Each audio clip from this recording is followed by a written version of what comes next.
የአማራ ሚዲያ ኮርፖሬሽን ብዝሃነትን በማስተናገድ ሀገራዊ አንድነትን እንዲጎለብት የሚያደርገውን ጥረት የሚበረታታ መሆኑን የአማራ ክልል ምክር ቤት አፈ ጉባኤ ክብርት ፋንቱ ተስፋዬ ገለጹ። ክልል ምክር ቤቱ የአሚኮን የትጋት ጉዞ በመደገፍ የተሻለ ደረጃ እንዲደርስ የበኩሉን ጥረት እንደሚያደርግም አፈ ጉባኤዋ ገልጸዋል።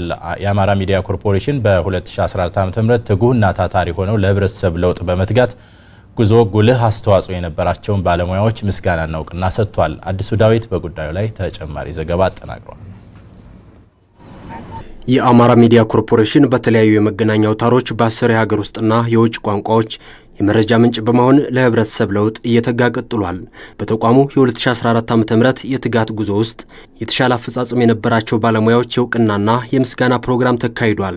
በፕሮግራሙ ላይ ንግግር ያደረጉት የአማራ ሚዲያ ኮርፖሬሽን ዋና ስራ አስፈጻሚ አቶ ሙሉቀን ሰጥዬ አሚኮ ባለፈው ዓመት በተለያዩ ፈተናዎች ውስጥ ሆኖ ለህብረተሰብ ለውጥ በመትጋት ተጨባጭ ውጤቶችን ያስመዘገበ ተቋም ነው ብለዋል። ባለፈው ዓመት እንደ አሚኮ የህልውና ዘመቻን ጨምሮ ብዙ ተግባራትን አከናውነናል። ብዙ ተግባራትን አከናውናል። እንደምታስታውሱት ለ6 ወራት መደበኛ አይዲዎቻችንን ጭምር ሽጠን ገቢ የምናገኝባቸውን ጭምር ሳይቀር መልሶ ግንባታ ላይ፣ ደጀንነት ላይ፣ የትነግን ጥፋት ላለም ህዝብ በሁሉም ቋንቋዎች የማጋለጥ ስራ ላይ ከፍተኛ አስተዋጽኦ አበርክተናል። ልክ እንደ ሌሎች አጋር ሚዲያዎቻችን ማለት ነው። ከ8 የተለያዩ አካባቢዎች የጥምቀት በዓልን የቀጥታ ስርጭት ሰርተናል። የኢድ በዓልን ደግሞ ከሁሉም የሀገራችን አካባቢዎች ከአማራ ክልል ወጥተን አሚኮ የሚሰራው ባለቤትነቱ የአማራ ህዝብ ቢሆንም ሁሉንም የሀገራችን ህዝቦች ማገልገል ይችላል ብለን ከተለያዩ የሀገራችን አካባቢዎች በቀጥታ ስርጭት ሰርተናል። አብሮነት፣ ሀገራዊ አንድነት ላይ ያተኮሩ ዘገባዎችም ተሰርተዋል። በዚህ የተቋሙ የመትጋት ሂደት ውስጥ ጉልህ ሚና የነበራቸው ባለሙያዎችም እውቅናና ምስጋና ተችሯቸዋል።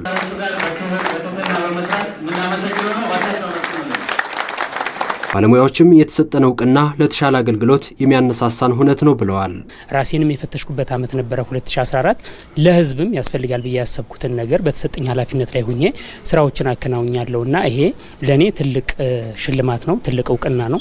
ነገ ከነገ ወዲያ ደግሞ በዚሁ ተቋም ውስጥ በሚኖረኝ ቆይታ አቅሜን አሟጥቼ እውቀቴንም እያዳበርኩኝ የተሻለ ስራ እንድሰራ የሚያነሳሳ ነው። እንደዚህ አይነት ማበረታቻዎችንና ሽልማቶችን መስጠት በጣም ያበረታታል። በጦርነት ዘገባ ውስጥ ነው የቆየ ነውና ለቀጣይ ደግሞ ክልሉ በኢኮኖሚ በጣም የተጎዳበት ጊዜ ነው። በኢኮኖሚው ላይ በማህበራዊው አገልግሎት ላይ የበለጠ መስራት እንዳለብን ይሰማኛልና በዚህ ላይ የተሻለ ደግሞ መስራት ይችላል ብዬ አስባለሁ። ነገ ደግሞ የኔን ፈለግ ተከትለው እነሱም ከሰሩ እንደሚሸለሙ አውቃለሁኝና ለኔ ሽልማቱ ከፍተኛ ቦታ ነው ያለው እና ከዚህ ከአሁኑ ከሰራሁት በበለጠ ተግቼ እንድሰራ ያደርገኛል። የአማራ ሚዲያ ኮርፖሬሽን ዋና ስራ አስፈጻሚ አቶ ሙሉቀን ሰጥዬ በቀጣይ የአማራ ሚዲያ ኮርፖሬሽን የመፍትሄ ሀሳቦች ላይ አተኩሮ የሚሰራ ይሆናል ብለዋል። ክልላችን ሀገራችን ነጻ እንድትሆን ዋጋ የከፈሉትን ያክል በኢኮኖሚውና በሌሎች መንገዶች እንዲደገም በዘገባችን ጎንደርና ማርቆስ እንዲሁም ኮምቦልቻ ባደረግነው ውይይት የመፍትሄ ዓመት ይሁን ብለን ተነጋግረን ገብተናል። ዘገባዎቻችን ችግር ብቻ የሚነግሩ ሳይሆን መፍትሄ የሚያሳዩ በዘገባ ጥራታቸው ሁሉም ሰው የሚመለከታቸው እንደ ሀገር ድህነታችንን ወይም ደግሞ መሻሻል የሚገባቸው ጉዳዮችን አውቀንና የመፍትሄው ላይ እንድናተኩር አሚኮ ሰፊ ኃላፊነት ስላለበት ሁላችንም በቁጭት ወደ ስራ እንድንገባ በትኩረት የምንይዝበት ዓመት ይሆናል። የአሚኮ ቦርድ ሰብሳቢ አቶ ግርማ የሽጥላ አሚኮ የወያኔን የሽብር ቡድን ለመፋለም በሚደረገው ጥረት ህዝብን ስለ ሀገሩ ዘብ እንዲቆም በማነሳሳት ትልቅ አስተዋጽኦ እያደረገ ቀጥሏል ብለዋል። በቀጣይም በሁሉም መስክ አርበኞችን ለማብዛት ተቋሙ በትጋት ሊሰራ ይገባል ብለዋል። ተላላኪዎችንና ላኪዎችን በውጊያ አውድ አሸንፈን የውጊያውን አውድ በድል እንደመድም ጫፍ ላይ እንገኛለን።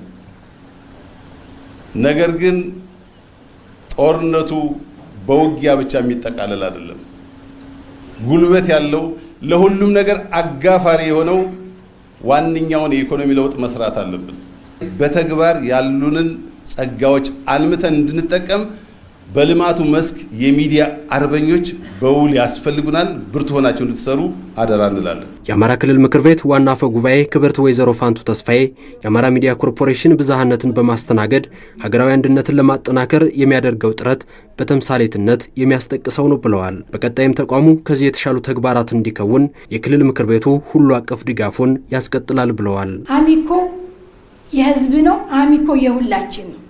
አሚኮ የኛ ነው የሚለውን እኛም ተገንዝበን በተለይ አሚኮ ያለው የሰው ሀብት በቀላሉ ቴክኖሎጂ ጋር መግባባት የሚችል ወጣት ያለውን ወቅታዊ ሁኔታ ዓለም የደረሰበትን ግሎባላይዜሽን መገንዘብ የሚችል ነውና ትንሽ የቴክኖሎጂ ድጋፍ ከተደረገለት የሰው ሀብቱን በተገቢው ተንከባክበን የምናደርሰው ከሆነ ተወዳዳሪ እንደሚሆን ምንም ጥርጥር የለንም። የኛ ምክር ቤት በተለይ በቴክኖሎጂ እና ሰው ኃይሉን ከማልማት አንፃር ማድረግ የሚገባንን የበኩላችንን አስተዋጽኦ የምናደርግ መሆኑን በዚሁ አጋጣሚ ለመግለጽ እወዳለሁ።